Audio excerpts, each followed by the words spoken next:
Fala, nono ano, tudo bem com vocês? Aqui é o professor Éder e hoje a gente vai iniciar a nossa aula de globalização e cultura, né? A gente vai continuar no tema globalização e a gente vai falar um pouco hoje dos meios de comunicação, né? Como esses meios de comunicação interferem na vida das pessoas, principalmente países assim como o Brasil, né? No nosso caso aqui, a gente está muito rodeado desses meios de comunicação de massa, né? Da televisão, principalmente, da internet. Então, como isso vai influenciar o nosso modo de pensar, a nossa vida como um todo. Então, essa é a última aula da apostila 2. A gente vai finalizar ela com a aula de hoje. Aí, a partir da semana que vem, eu já inicio a apostila 3 com vocês. Então, é para dar tempo para as escolas entregarem o material, vocês receberem, né? Para daí semana que vem a gente já iniciar a apostila de número 3, ok? Então vamos lá. O texto chama-se Distribuição dos Meios de Comunicação e Censura. Está na página 42, ok? Então vamos lá. No mundo atual, dependemos dos meios de comunicação tanto em nossas relações pessoais quanto para o desenvolvimento socioeconômico do país. O acesso aos meios de comunicação varia conforme o grau de desenvolvimento socioeconômico e tecnológico de um país. Então, esse acesso vai depender de redes de comunicação, vai depender de infraestrutura, vai depender de acesso que as pessoas têm à TV, internet. Então, isso vai depender de vários fatores. Então, quanto mais desenvolvido é um país, as pessoas vão ter mais acesso a esses meios de comunicação, ok? Então, os países desenvolvidos dispõem de uma excelente infraestrutura, de grande diversidade e quantidade de jornais, revistas, livros, emissoras de rádio e televisão, além de maior acesso à internet. Já os países subdesenvolvidos apresentam infraestrutura insuficiente, além de menor quantidade e variedade dos meios de comunicação. Nesse grupo, os países que mais avançaram são as nações emergentes, como Coreia do Sul, China, Brasil, México, entre outros. Estes países apresentam infraestrutura e meios de comunicação considerados razoáveis. Entretanto, os países mais pobres, como a África, América Latina e Ásia, apresentam situação crítica, visto que existe maior desigualdade no acesso aos meios de comunicação. Então, as pessoas vão necessitar desse acesso aos meios de comunicação para se informar, para saber o que está acontecendo no mundo. Porém, nem todas as pessoas vão ter os mesmos condições de acesso.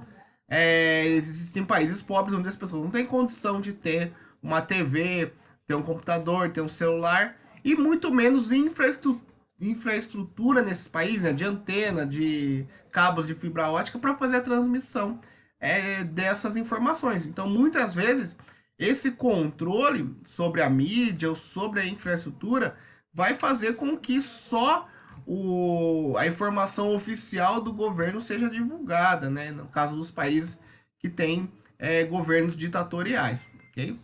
Então, outro problema é a falta de democracia e liberdade de expressão e de imprensa em vários países. Existem países em que os meios de comunicação são controlados pelo governo e são censurados, como eu disse para vocês, né? Ou seja, são proibidos de divulgar informações desfavoráveis ao governo e às classes dominantes. É o caso dos países com governos autoritários como Arábia Saudita, Coreia do Norte, Mianmar, Sudão, entre outros.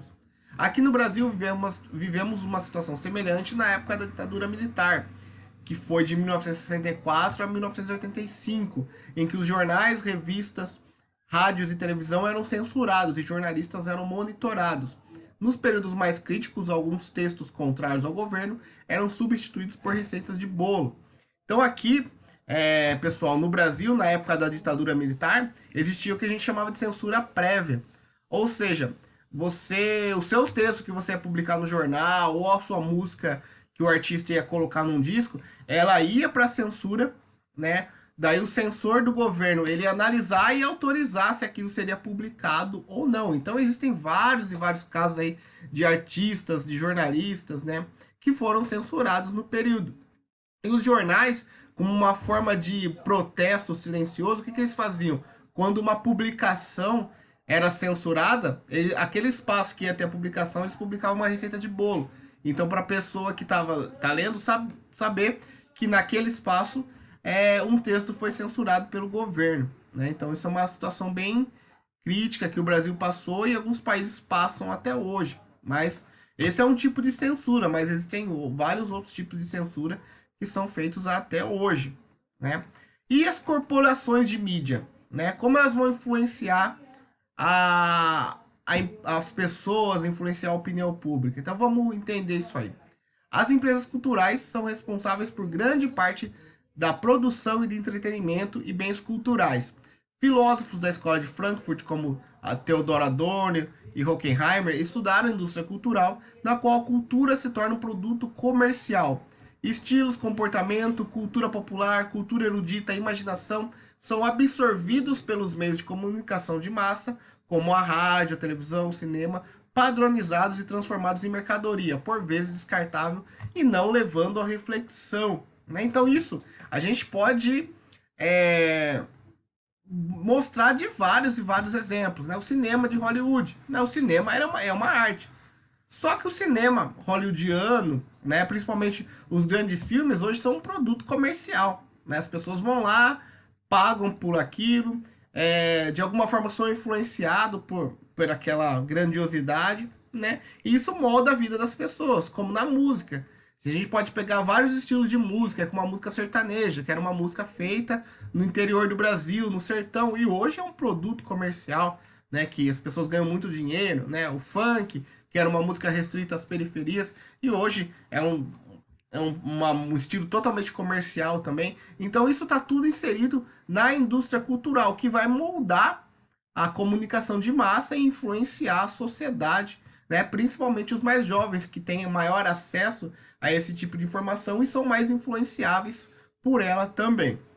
No século XX, como em outros setores econômicos, formaram-se as corporações que são donas das emissoras de televisão aberta, de TV por assinatura, agências de publicidade, estúdios de cinema, produtores de música, jornais, revistas e editores de livros.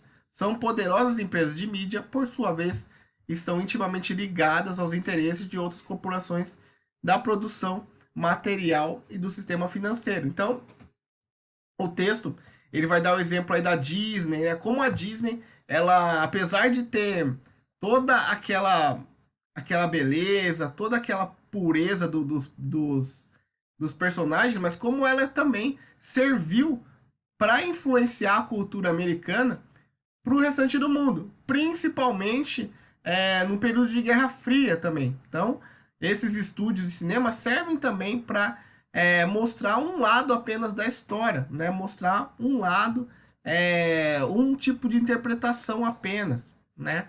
E justamente nos Estados Unidos é onde está concentrado as maiores corporações de mídia do mundo, né?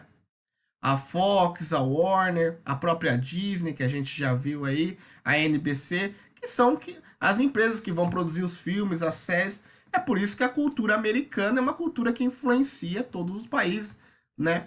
E no Brasil não é tão diferente, né? A gente ouve muita música em inglês, a maioria dos filmes que a gente vê são americanos, e isso tem um porquê, isso tem um sentido. Justamente porque a gente sofreu essa influência cultural, né? A gente sofre essa interferência diariamente, né? Poucas pessoas têm acesso à cultura de outros lugares. E isso vai ter a ver com a questão política também, certo? Então, o que eu vou deixar para vocês hoje, nono ano? Eu vou deixar para vocês a questão 5, para vocês discorrer sobre o poder desses grandes grupos empresariais na indústria cultural e no mundo, né? O que vocês acham? Como elas influenciam? Se isso é bom, se isso é ruim? Então tem os textos aí de apoio que eu expliquei um pouco para vocês se pautarem e responder essa questão 5. Tá certo? Então, nono ano, a gente fica por aqui e até a próxima.